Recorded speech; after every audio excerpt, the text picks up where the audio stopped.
Hi, welcome to the next in my succession of fast science concepts. Today I want to talk about the difference between passive and active transport. What do I mean by that? When I'm talking about transport, I'm talking about the movement of substances into and out of cells. There are various things that need to be transported across the cell membrane into the cell, and there are various things that the cell makes that need to be transported out into the extracellular space or to be transported around the body if it's a multicellular organism. It's important that we know the difference between these two things. So I'm going to very quickly talk about the key concepts behind them. First of all, let's talk a little bit about passive transport. There are two key types of passive transport that you need to know about. And it may be a little bit of a spoiler for you, but they work in exactly the same way.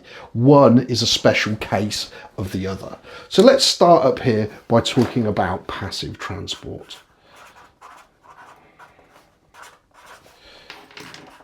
And the first thing I want to talk about is our old friend, diffusion.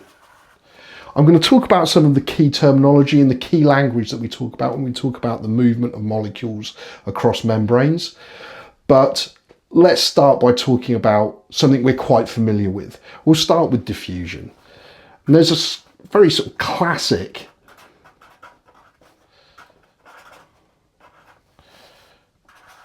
diagram that you will have seen before, possibly on a whiteboard. It's possibly in your science book as we speak.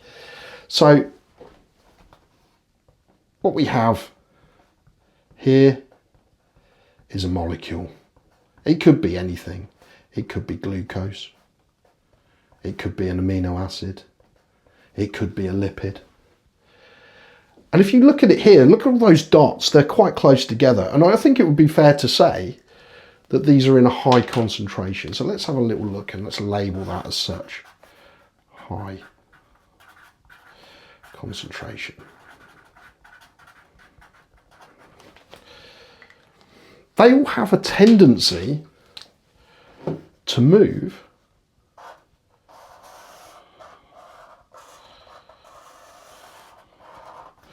to where there's a low concentration or a lower concentration.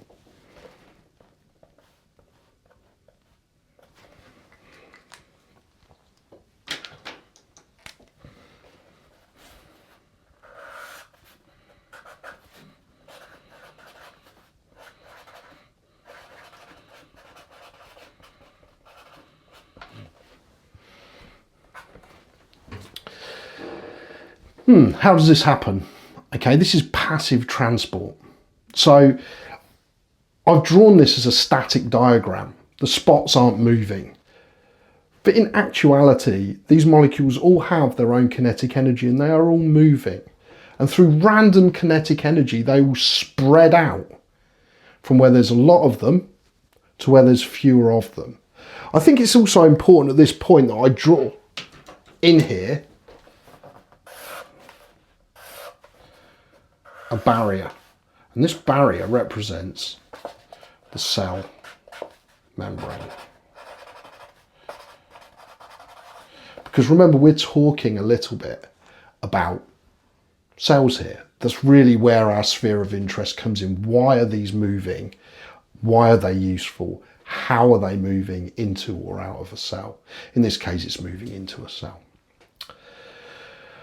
So some other key terminology will say that it moves from high concentration to a low concentration, and we call this thing a concentration gradient.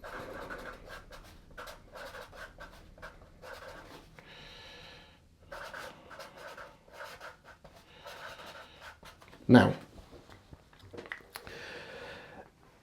it's important to note that this is passive transport. It's passive because no extra energy is being expended by the cell. So in this case, when we say the word passive, what we mean is no energy from the cell is transferred.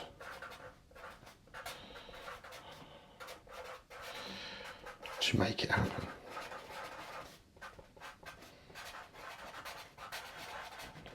Now, we've got to be a bit careful here because energy is involved. If you think about it, all of those particles have their own kinetic energy. That's why they're moving. However, the cell itself is not putting any additional energy in to allow that or make that happen. The other form of passive transport is osmosis. And I'll do some extra stuff about osmosis as time goes on because it's poorly understood and quite often it's quite a difficult thing to talk about conceptually. The way I would describe it is simply the diffusion of water. So this could be anything. This could be an amino acid, it could be glucose, as I said before. But the only thing that is going to move across cell membranes by osmosis is water. And again, it works exactly the same way. It's from a high concentration to a low concentration.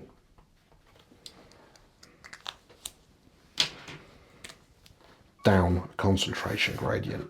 It takes no additional energy from the cell. It works because of the random molecular motion.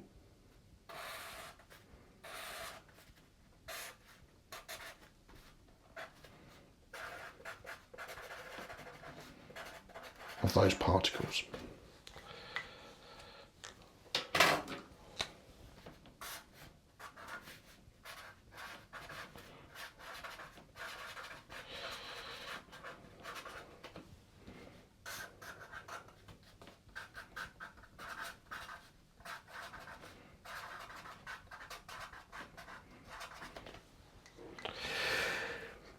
Okay, so that's diffusion and osmosis. Both are passive.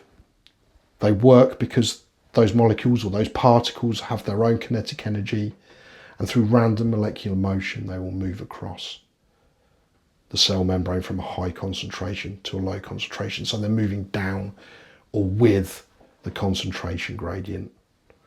Right? It's passive because the cell does not have to expend any energy or additional energy for that to happen. If we then start looking at active transport,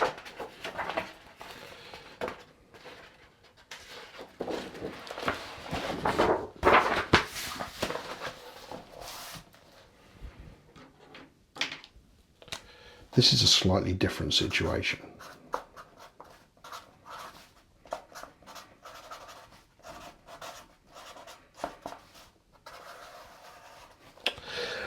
In some cases, there are important molecules, important things that the cell will need that will be in such tiny concentrations outside of the cell that there's no way they would naturally move in through random motion across the cell membrane by diffusion. And quite often, these important substances might be in a lot higher concentrations in the cell, so it's highly unlikely that they would move against the concentration gradient.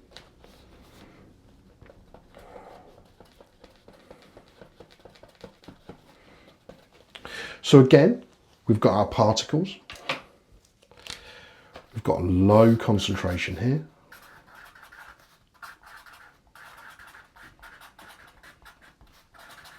We've got a high concentration here.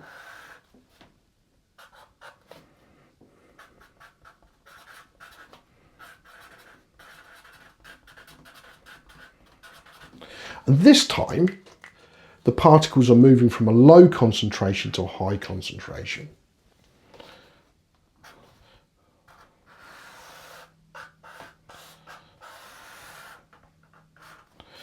So they move against the concentration gradient.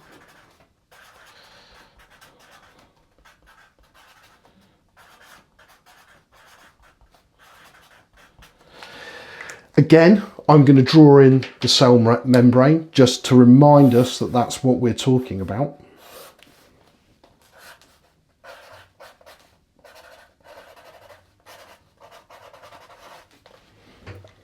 How does it achieve this? How does the cell achieve this? Now, to achieve this, it will use specific pore proteins to move those particles into the cell or out of the cell. This requires energy input from the cell.